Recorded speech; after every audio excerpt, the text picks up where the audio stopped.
Bienvenidos. Esto es...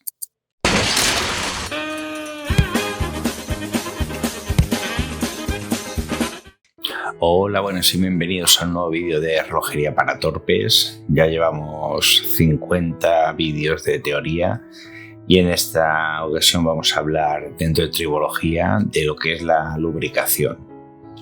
Empezaremos por definir qué es la lubricación, y la definición es que la lubricación consiste en interponer un producto entre dos piezas que se rozan.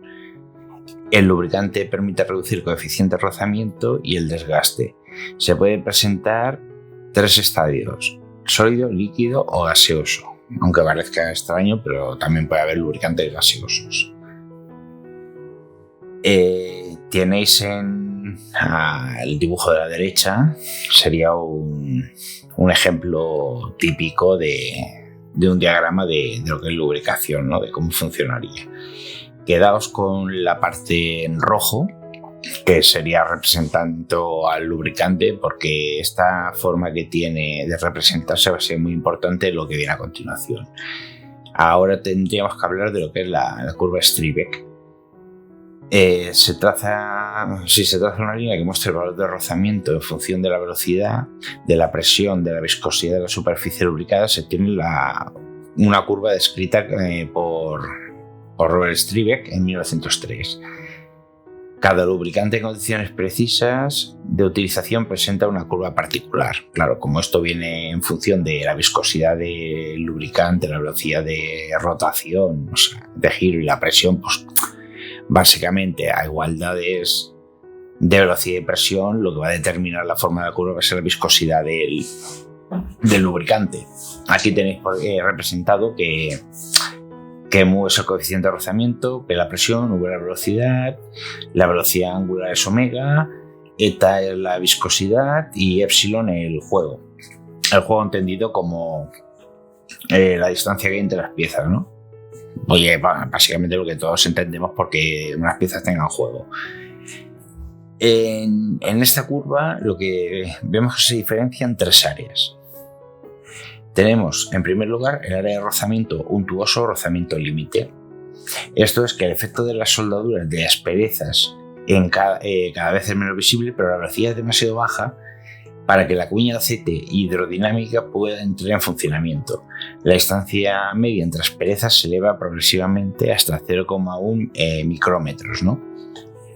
Que esto lo que viene a representar es que la parte roja que hemos visto antes representando al lubricante, digamos que esa cuña no termina de meterse por debajo de las piezas para empezar a funcionar. Más o menos, sería una manera muy resumida, ¿no? Después tenemos el área elastohidrodinámica. En esta zona el coeficiente de rozamiento es mínimo.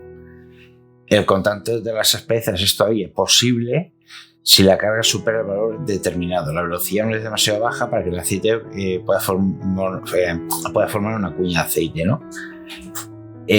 Aquí más o menos es lo que sería donde se trabaja con la relojería, ¿no? ¿Y qué significa esto? Que el contacto entre la rugosidad, entre las asperezas de las piezas, es todavía posible si la carga supera un valor determinado. Quiere decir que todavía se pueden estar en contacto las piezas, por decirlo de alguna manera, si hay una presión suficiente, ¿no? De ahí que existan varios tipos de viscosidades en los lubricantes, o por ende en los aceites de relojería. Porque vamos a necesitar, si hay una presión mayor, vamos a necesitar unos aceites más viscosos que, bajo los efectos de una alta presión, entre comillas, no se desplacen tan fácilmente como uno menos viscoso. Entonces, ahí, ¿qué es lo que pasa? Que si es poco viscoso y tiene una presión X, esa presión lo que hace es desplazar hacia los lados el aceite, con lo cual las piezas entre sí se tocarían, aumentando el coeficiente de rozamiento y por ende disminuiría la velocidad. ¿Qué es lo que pasa? Con aceites más viscosos o también denominados de alta presión, como puede ser el HP 1300 de esto de leña, ahora no me sale, de Moebius, ahora me ha salido. Pues la serie que es de color rojo, ¿no? La HP es de high pressure, o sea, de alta presión. Entonces, por eso se utilizan, por ejemplo, en el barrilete y los primeros móviles del tren de rodaje. Porque esos móviles suelen tener mucha presión en los pivotes, con lo cual si le pusiéramos un aceite como un 90-10, el aceite lo desplazarían y seguirían rozando los pivotes con lo que es el cojinete. Entonces necesitamos por eso un aceite más denso, que le sea más difícil al móvil bajo cierta presión desplazar el aceite, ¿no?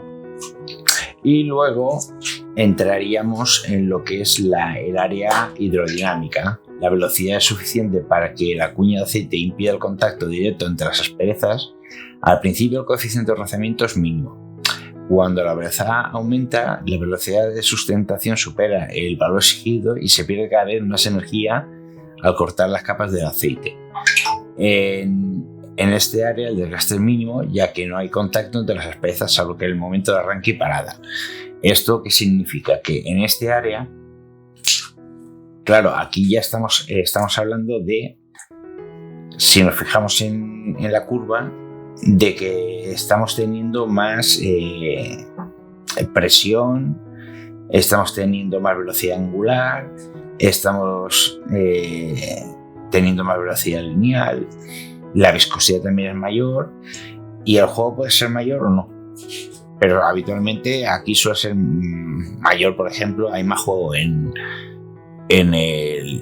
los cojinetes del barrilete que, por ejemplo, en la rueda de escape. Eso es una obviedad, ¿no? Porque es un pivote más fino, suele tener menos juego, mejor dicho. Entonces, ¿qué es lo que pasa? Que aquí el aceite, el lubricante, mejor dicho, aunque sea un aceite, vamos a hablar de lubricante. Cuando está en parada y al momento de arrancar, ¿qué es lo que pasa? Que el barrilete, por ejemplo, el barrilete y su cojinete pueden estar en contacto, ¿no? Pues tenemos un cierto juego, entonces pues se desplaza y se apoya en un punto del cojinete. ¿Qué es lo que pasa? Ahí el coeficiente de rozamiento es máximo porque dentro de esa pieza, porque están en contacto físico, ¿no? ¿Qué es lo que pasa? En el momento que arranca, la cuña de aceite se mete entre las dos piezas y ahí ya reduce el coeficiente de rozamiento e incluso impide el contacto entre las piezas, con lo cual funciona de manera óptima la lubricación. Aquí en el gráfico podéis ver unas diferencias entre los 3 y 4 hercios. Y el trazado de la curva solo aporta una explicación general y elemental del fenómeno. En relojerías, las zonas 1 y 2 son interesantes. El gráfico de la derecha, como he dicho, da una idea de las velocidades presentes en cojinetes de reloj cuyos movimientos tienen una frecuencia de oscilación de volante de 3 y 4 hercios, o sea, 22.600 y 28.800, ¿no? El límite de lubricación hidrodinámica se alcanza en los volantes de 4 hercios. Se puede afirmar que la lubricación de los relojes tiene lugar en el área de rozamiento untuoso y con algunos efectos elastohidrodinámicos, tal vez en los móviles más rápidos, que es lo que estaba comentando. Y aquí podéis ver la velocidad de metros por segundo o radianes por segundo, da igual. En función de la amplitud vemos una diferente velocidad y cómo puede variar entre lo que es la zona del volante y la zona del rodaje. ¿Qué es lo que pasa? En la zona del rodaje vamos a tener menos velocidad y vamos a estar más en la zona 1 untuosa, y en el volante, según la velocidad, vamos a estar en la zona 2. Cuanto mayor velocidad, vamos a estar desplazándonos hacia la derecha de la curva. con lo cual podemos entrar en la zona hidrodinámica, ¿no? Pero habitualmente, si está bien lubricado y con los lubricantes correctos, vamos a estar casi siempre trabajando en la zona 1 y 2. Pasamos ahora a hablar de lo que serían los lubricantes empleados en relojería. Y debemos empezar con qué le exigimos a un lubricante, ¿no? Y aquí parece una tontería, pero vamos a tener mucha miga, porque ¿qué es lo que tenemos? A un lubricante se le va a exigir, en primer lugar, estabilidad química. Esto es elemental porque va a tener que durar mucho tiempo, ¿no? Entonces necesitamos una cierta estabilidad química en el lubricante, que no se nos degrade de manera rápida, porque no vamos a estar haciendo el servicio al reloj cada 5 minutos, como el que dice, ya no muy exagerado, ¿no?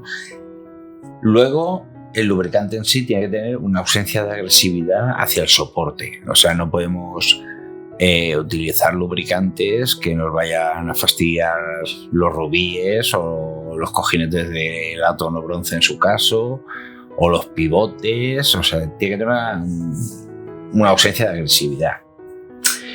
¿Qué más necesitamos? Adherencia.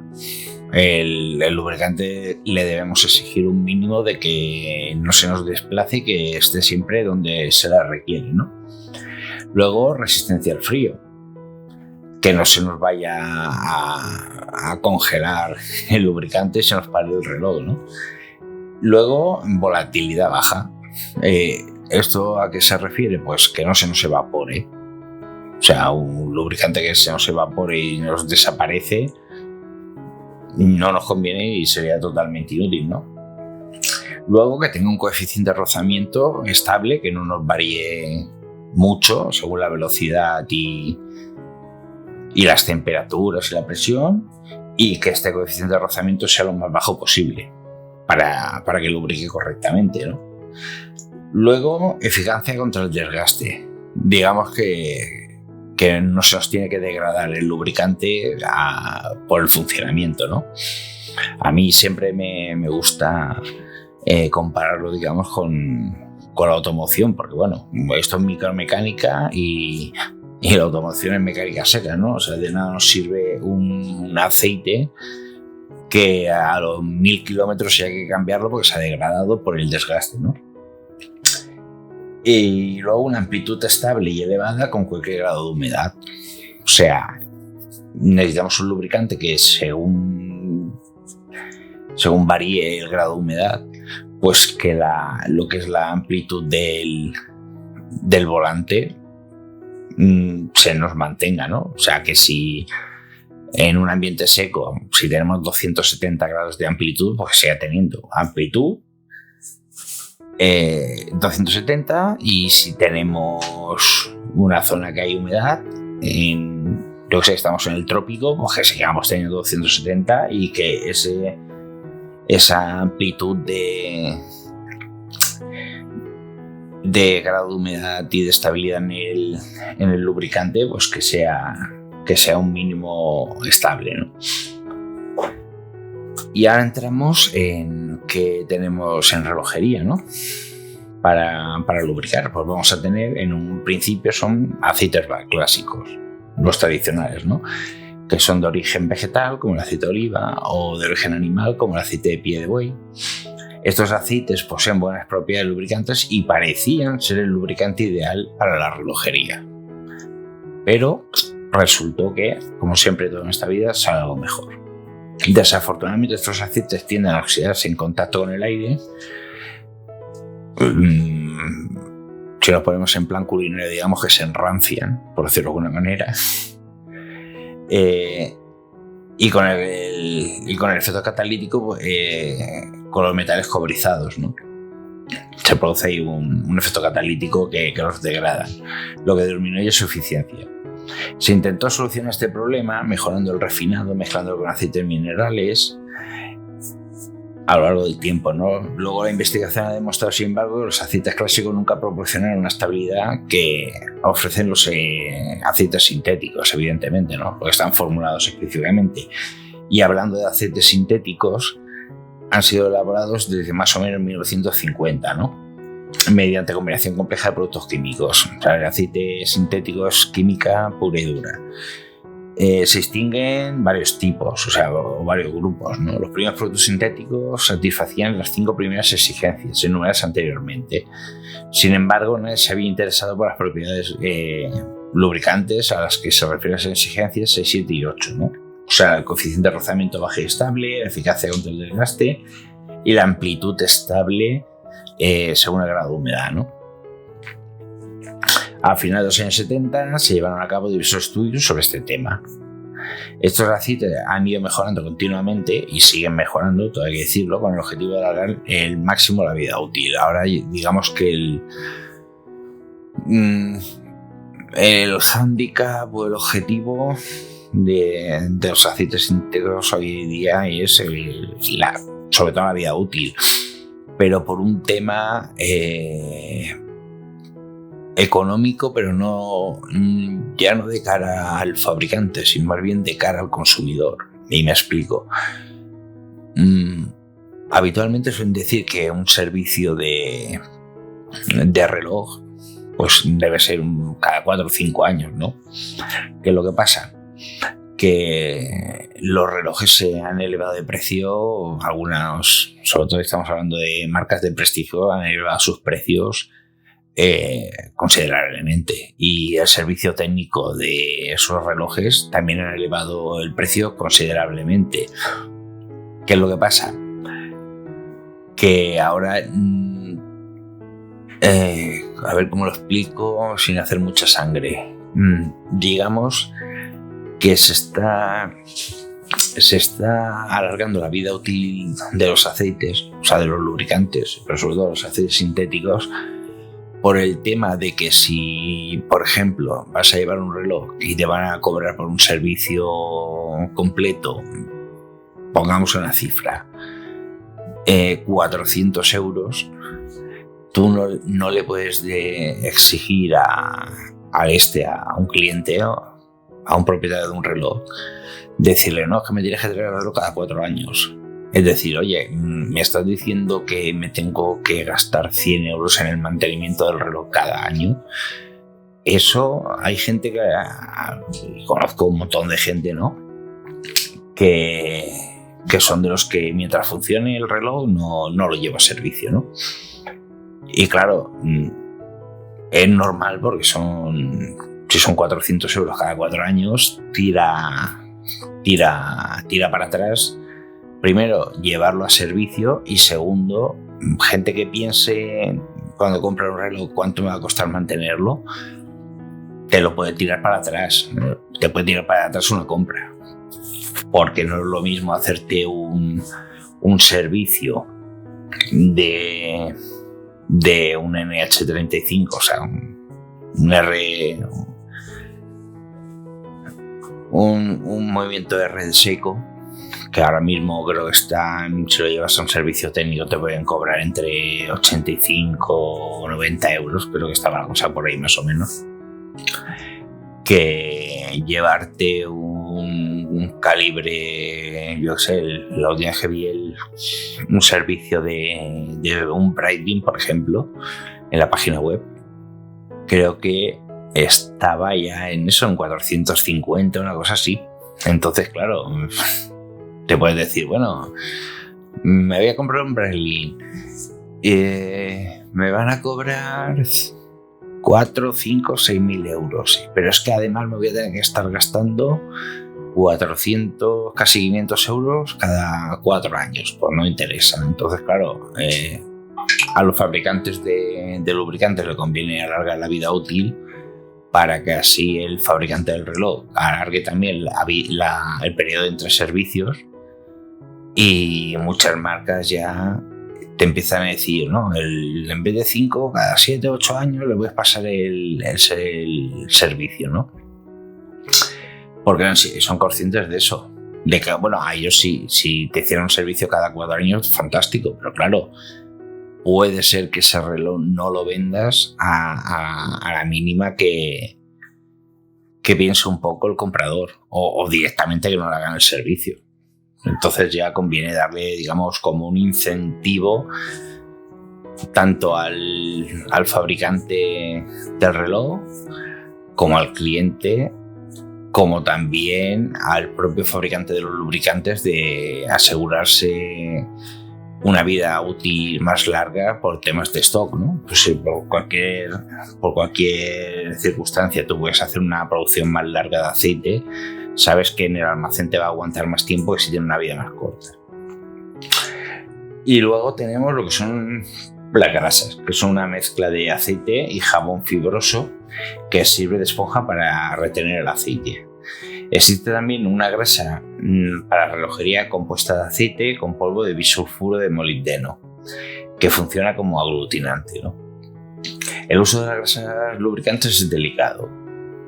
Han de ser perfectamente homogéneas antes de la aplicación y deben separarse con facilidad. Por un lado, el aglutinante, que incrementa la resistencia del lubricante, y por otro, el aceite para la lubricación. En el caso del escape, la grasa no puede producir microgotas a causa de los impactos o al abrir el contacto mecánico. Esto es, por eso la 9415 de Moebius tiene esa forma tan particular de gota, ¿no? Que le pone la gotita en la piedra de la áncora y se queda ahí y parece como casi gelatina. Porque claro, de los impactos con la rueda de escape, lo que nos puede empezar a saltar microgotas, y ya no es porque ensucie la rueda y tal, sino porque nos quedamos sin lubricante. Digamos que no nos vale una grasa lubricante en las paletas del escape que nos chapotee, por decirlo de alguna manera. Y por último tenemos materiales y revestimientos autolubricantes, que aquí lo que hay que decir que numerosos estudios aún en la actualidad se realizan, no han permitido encontrar ninguna solución milagrosa a este respecto, pero que sí que debemos tener en cuenta de que se están utilizando cada vez más primero para el tema de estabilidad y buena lubricación, como para después el periodo entre los servicios, ¿no? Sí, tenemos unos materiales que son autolubricantes, y ahí entra lo de los plásticos, los controvertidos plásticos. Pues ¿qué es lo que pasa? Que vamos a poder alargar mucho más la vida útil del reloj, y sobre todo entre los servicios. ¿Por qué? Porque al ser autolubricantes, digamos que tenemos la certeza, entre comillas, y como digo, esto todavía está en estudio, de que esa pieza está correctamente lubricada. Con lo cual, al estar perfectamente lubricada, lo que va a determinar el periodo entre servicio van a ser aquellos componentes que tengan lubricación externa. Pero vamos, que es un tema que todavía está abierto. O sea, en los aceites sintéticos tenemos como caballo de batalla ahora es la vida útil, y en los materiales y revestimientos autolubricantes siguen en estudio, y estoy seguro de que vamos a seguir teniendo innovaciones. Bueno, como todos sabemos que están las innovaciones en la industria relojera, ¿no? Que van con cuentagotas, pero veremos. No nos debemos escandalizar si mañana o pasado mañana empezamos a ver ruedas de escape de algún plástico, algún polímero especial que no sea metal, ¿no? O también los áncoras, ¿eh? Por ejemplo, que son piezas muy, muy sensibles en este tema.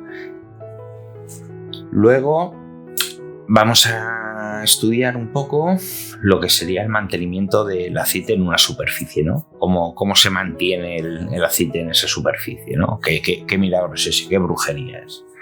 Bueno, un líquido cuyas propiedades son las mismas en todas las direcciones es un líquido que es isotrópico, básicamente, sin características polares, forma gota cuyo equilibrio depende de las tensiones superficiales presentes. O sea, si el líquido es totalmente homogéneo, no tiene características polares, o sea, no tiene un polo positivo, un polo negativo que puedan hacer enlaces químicos de raíz eléctrica. Para que os entendamos, que no se comporta como un imán, de que se mantenga en una superficie, ¿no? Va a depender de la tensión superficial tanto del líquido como de la superficie de soporte, ¿no? Y ahí tenemos que sigma sub s es la tensión superficial aparente del soporte, sigma sub h es la del aceite, la tensión superficial, y sigma sub i es la tensión interfacial o intersticial entre el aceite y el soporte, es decir, la resultante de las dos primeras. Se puede afirmar, y simplificando mucho el modelo, que el aceite permanece sobre la superficie cuando su tensión superficial es mayor que la tensión superficial del soporte. Y esto va a tener importancia ahora a continuación. Si la tensión superficial del aceite es demasiado baja, el aceite se extiende, no permanece en el punto que deseamos lubricar. Es decir, que dicho coloquialmente, se esparrama. Se forma la típica mancha de aceite que no se queda en su sitio, ¿no? Si la tensión superficial del aceite es demasiado alta, la gota, digamos que forma bola y no está suficientemente pegada a la superficie y se desprenderá al mínimo impacto, ¿no? Esto es que formará un perlado, para que nos entendamos, en el aceite sobre la superficie. Entonces, con cualquier movimiento va a vencer esa superficie pequeña que tiene de contacto y va a salir despedido el aceite, ¿no? Durante la limpieza se añade en ocasiones al baño de aclarado un producto que forma una película sobre la superficie. Este producto, llamado epilame, modifica en un sentido o en otro la tensión superficial aparente del soporte. En un caso pega el aceite para que se mantenga sobre la superficie y en otro lo repele para mantenerlo en zonas bien determinadas. Es un poco curioso esto, pero digamos que tenemos un símil, sería que cogemos un montón de arena y el epilame actuaría, por ejemplo, como nuestras manos, ¿no? Que hacemos ahí apilamos la arena de manera que la mantenemos en su sitio y evitamos que se salga de la zona que queremos mantenerla, ¿no?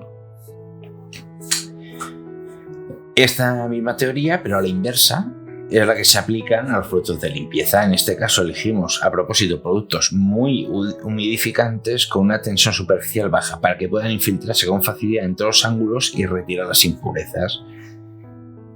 Se puede citar, por ejemplo, el jabón, así como todos los productos que reducen la dureza del agua.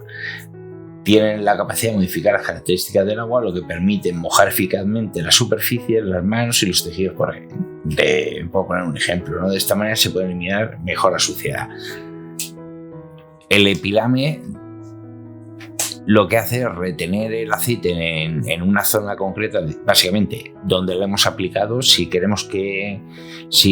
aplicamos epilame en una superficie, yo que sé, de, por ejemplo, las paletas del rubí, o sea, las paletas del áncora, ¿qué es lo que hacemos? Y le ponemos la grasa en ese sitio, en la cara de la paleta. Lo que va a hacer el epilame es mantener el aceite ahí. ¿Qué es lo que hace por contrario el producto de limpieza? Los jabones y tal. Lo que hace es reduce la tensión superficial del aceite. ¿Para qué? Para que el agua de la solución jabonosa se infiltre por debajo del aceite o mejor dicho, se infiltre entre la superficie del soporte y la parte de abajo del aceite, la superficie de contacto del aceite, al tener poca tensión superficial, y lo que hace es que lo despega de la superficie, desplaza a la suciedad del soporte. ¿Pero por qué? Porque el agua ha conseguido meterse entre las dos sustancias, ¿no? Entre el soporte y lo que es la porquería. Así es como funcionan los jabones. Y ya finalmente lo que vamos a ver es la elección del lubricante, ¿no? O sea, teniendo en cuenta la complejidad de los problemas a los que se enfrentan, el relojero se ve obligado a confiar escrupulosamente en 1. Las recomendaciones de los proveedores de lubricantes para la relojería. O sea, se tiene que que creer sí o sí las fichas técnicas y las recomendaciones, ¿no? Y después los documentos técnicos suministrados por las empresas de relojería que indican con precisión los puntos de limpieza y los lubricantes recomendados, las cantidades y los puntos de aplicación. Digamos, dicho coloquialmente, que aquí el reloj está vendido. Se tiene que creer la ficha técnica del aceite y las recomendaciones de uso, y por otro lado el documento técnico del fabricante del reloj. Es fundamental aplicar lubricantes solo con las superficies completamente limpias. Y esto hay que grabárselo en el cerebro para siempre. Los lubricantes solo en superficies limpias. No vale hacer un servicio de, oye, mira, parece que se ha gastado el lubricante, voy a ponerlo un poco más. No. O sea, si vemos que un lubricante se ha degradado, lo primero que nos es un indicativo de que hay que hacer un servicio al reloj. Y segundo, se desmonta el movimiento, se lava el movimiento, se seca el movimiento, y cuando está perfectamente limpio, entonces se aplica el lubricante si queremos que funcione correctamente. Y es inútil aplicar una gota de aceite en una pieza sucia o que ya se ha lubricado, ya que no mantendrá el punto elegido. Este es otro que sé que es una pesadez, pero, por ejemplo, lubricamos un rubí y nos hemos equivocado o resulta que digamos que ya estaba lubricada, pero no nos acordábamos, le volvemos a meter más aceite y tal. No, nos tocaría desmontar y volver a limpiar y volver a montar la pieza en cuestión. ¿Por qué? Porque estamos añadiendo, primero, si está sucio, nos vamos al punto anterior, tienen que estar completamente limpias las piezas. Y segundo, si ya estaba lubricado y le metemos más aceite, pues puede ser que ese aceite que metemos de más no se mantenga donde queremos que esté, con lo cual se nos puede, por decirlo de alguna manera, desparramar por el movimiento, causándonos otros problemas, ¿no? Que haya, por decirlo de alguna manera, suciedad, aunque sea aceite limpio, que haya suciedad o cuerpos extraños donde no tienen que haberlos. Y nos puede, por ejemplo, se nos puede ir a los dientes de un móvil y ya empieza el aceite a producir mayor viscosidad en el contacto entre los dientes, con lo cual nos va a frenar el reloj. ¿Qué es lo que pasa? Con el tiempo se degrada un poco ese aceite y el reloj empieza a hacer cosas raras y nos volvemos locos por regulando, y por mucho que regulemos, se vuelve a desregular y tal, y resulta que lo que tenemos es suciedad o aceite donde no queríamos o donde no es necesario que esté, por lo cual nos produce problemas. ¿Cómo probamos una superficie? Que esas son probaturas que hacemos con las diferentes superficies, ¿no? Pues antes de aplicar los lubricantes, un procedimiento particular permite determinar, con la ayuda de una gama de unos 6 aceites especiales cuya extensión superficial varía de 19,3 a 40,8 metros por newton partido metro, ¿no? La tensión superficial aparente de la superficie se ve corresponder a que da resultados favorables. Después de aplicar los lubricantes, en primer lugar hay que preparar unas placas de latón suavizadas en longitud y tratadas galvánicamente como una platina, ¿no? O sea, vamos a simular una platina de un reloj, básicamente, que son de latón y después galvanizadas con un tratamiento galvánico. Si son los puentes, si son las platinas de los relojes. En cada cambio de baño o lubricante se limpia la placa al mismo tiempo que un movimiento. Digamos, vamos a probar los aceites. Tenemos que hacer un servicio en movimiento. Pues bueno, vamos a ver cómo se comporta. Pues al mismo tiempo que desmontamos el movimiento y tal, cogemos la plaquita, le ponemos la fecha y depositamos una gota de cada uno de los lubricantes empleados, y esta plaquita la ponemos a buen recaudo lejos de la luz, del polvo y del plástico. O sea, la metemos en un cajón dentro de una campana, ¿no? Para que no tal. Y sistemáticamente, cada X tiempo, vamos comprobando los lubricantes. Abrimos el cajón, echamos un ojo y si permanecen en su lugar, todo está correcto. Si uno o varios lubricantes se han extendido o desaparecido, lo mismo habrá ocurrido en los movimientos. Esto quiere decir que los lubricantes no son fiables. Es preciso, por tanto, modificar el procedimiento. Básicamente, cambiar de lubricantes. Que es lo que... el método de control, ¿no? O sea, digamos que tenemos un testigo fuera de cómo se están comportando los lubricantes dentro. Es más, y me atrevería a decir, la placa no sufre ni movimientos, ni variaciones de temperatura exageradas, ni nada de esto, con lo cual no está sujeta a estrés, por decirlo de alguna manera. Entonces, si en la placa los lubricantes están mal, digamos que se han extendido o se han oxidado o empiezan a hacer cosillas raras, ¿no?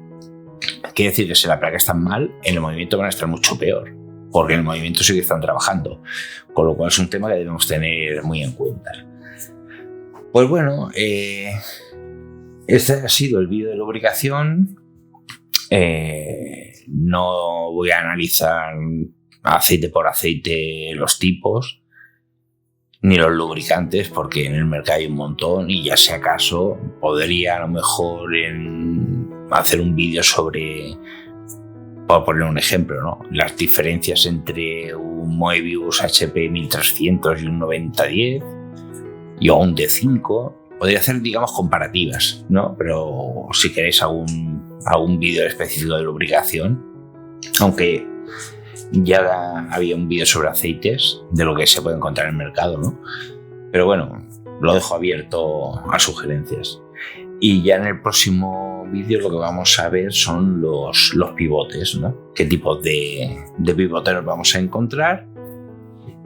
Y ya más adelante lo que vamos a ver es la elaboración de los rubíes, porque creo que la gente sí que sabe para qué sirven, cómo funcionan, pero no sé cuánta gente habrá de, digamos así, aficionados a la relojería que sepa cómo se fabrican los rubíes, que ojo, adelanto, spoiler, tiene aspectos muy interesantes y curiosos, ¿no? Por lo dicho, el próximo vídeo será de los pivotes y seguidamente los rubíes. Y nada, pues como siempre, darle a like si os ha gustado el vídeo, sugerencias ahí tenéis abajo en la caja de comentarios para poner lo que queráis. Y lo dicho, compartid y nos vemos en el próximo vídeo. Un saludo.